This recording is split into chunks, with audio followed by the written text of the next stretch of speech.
children that Jews bake cookies with their blood. منيح. أصلاً نحن في عندنا مهمة للقيادة ولازم ننفذها بسرعة. إيه؟ شو هي؟ This is a scene from the television series Al-Shatat. It was broadcast on satellite TV stations that reach hundreds of millions of viewers.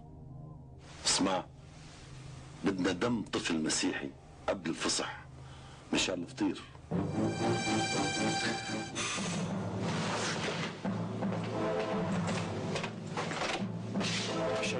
شالوم حدا شافكم؟ لا. متأكد؟ طبعا. معناتها خلينا نبدأ فورا. أدم دو على البيت. تكرم حبيبي. بعد شوي بنروح.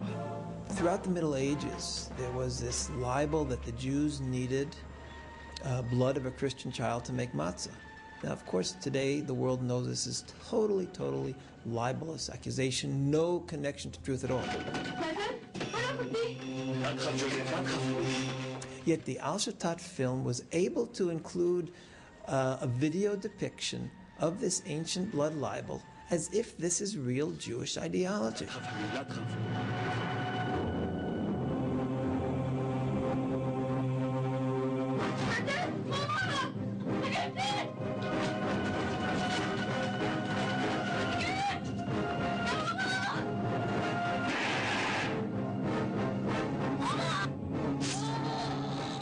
There is no shame in Arab media.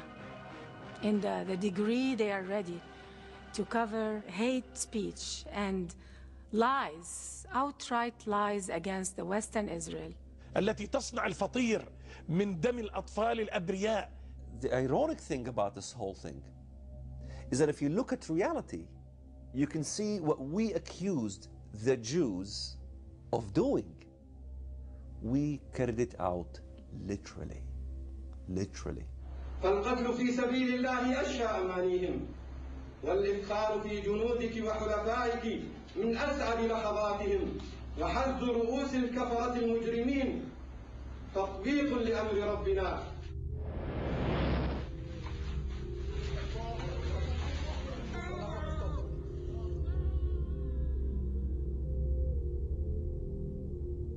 Cameras are there for the whole world to see it, but the world refuses to see. Shalom.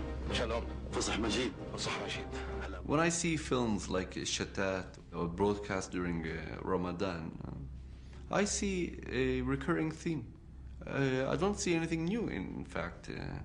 I see attacks against Jews. I see an attempt to depict Jews as bloodthirsty people, as murderers, as a people who would sacrifice Christian children to drink their blood during their holiday. حبيت ذوقك فطير الفصح المقدس.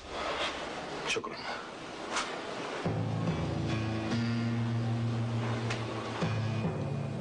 كيف شفتها مطيبة؟ عادية مثل الفطاير الدنيا. لا تغلط. هي ألذ وأقدس. لأنه معجون بدم نقي. دم جزء.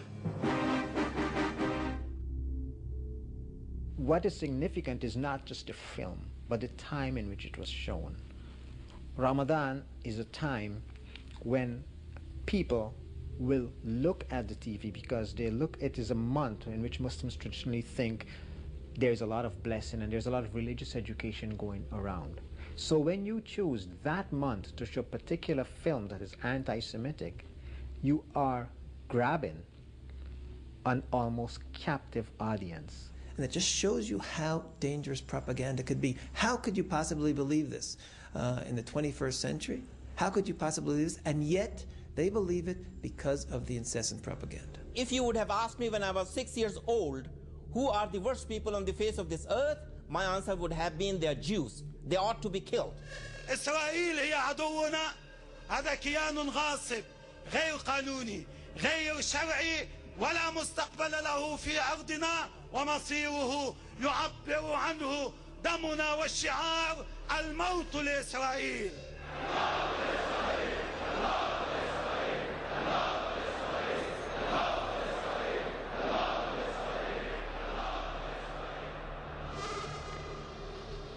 almost the first people who applauded Hitler's rise to power were the Arabs.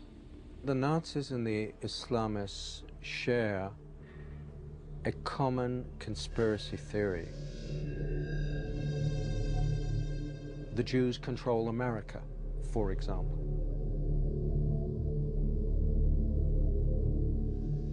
This is the way that it is portrayed day in, day out in the Arab media. مخطئ من ظن بأن أمريكا هي التي تتحكم في إسرائيل وقراراتها، إسرائيل المزعومة، لا، بل إن الصهيونية العالمية هي التي تحرك القرار الأمريكي على الريموت كنترول. If you believe all that, then you are engaged in a war of survival for your very existence. نواجه معركة أكبر بكثير مما تتصورون. إننا نواجه معركة مع الصليبية، نواجه معركة مع الصهيونية العالمية. And in that sense it's identical to Nazi propaganda.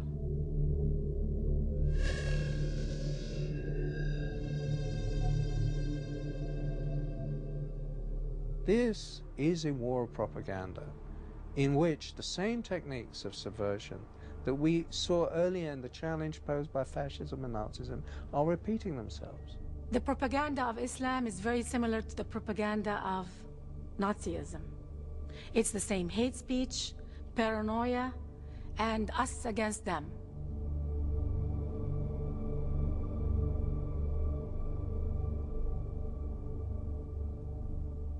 Here is a critical point that is generally overlooked.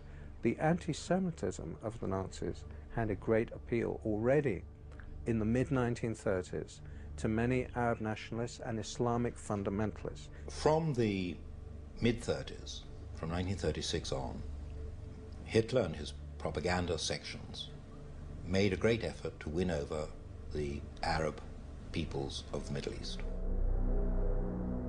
We see that the undisputed leader of the Palestinian Arab national movement of the 1920s, 1930s and 40s, Haj Amin al-Husseini, the Mufti of Jerusalem, was a fervent admirer of Adolf Hitler. The Mufti was one of the founders of the radical Islamic movement, and Hitler saw at once that this man not only could serve his purpose, but wanted to serve his purpose. There is a very important meeting between Hitler and the Mufti of Jerusalem on the 28th of November 1941, of which we have a full protocol. And what Hitler explains is that this is first and foremost a war of extermination against Jewry. And he tells him to lock this secret in his heart. He is revealing it to the Mufti. It's extraordinary he should choose the leader of the Palestinian Arab National Movement for this revelation, which is in an official German document.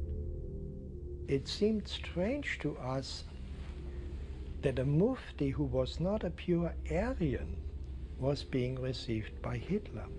But they said, no, we have the same goal, which is the extermination of the Jews. The Mufti was sent to the Balkans, where he raised a Bosnian Muslim SS division.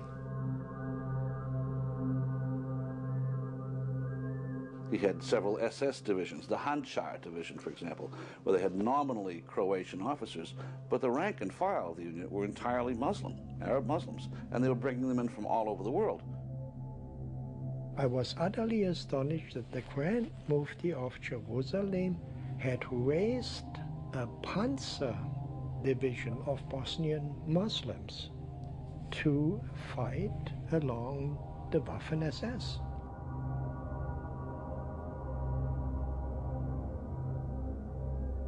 The fanatic Muslim world and Hitler both agreed that no ideology can exist beyond theirs. It's all-encompassing. A secular dogma like Nazism is less dangerous than this Islamofascism that we see today. It's less dangerous because Islamofascism has a religious twist to it. It says God the Almighty ordered you to do this, not the Führer, you know? So it is way more dangerous. It's trying to grow itself in 55 Muslim states. So potentially, you could have a success rate of several Nazi Germanys if these people get their way. Hitler's gone and dead. The German people are not the Nazis of 1944, but the Muslims have never wavered in their goal, which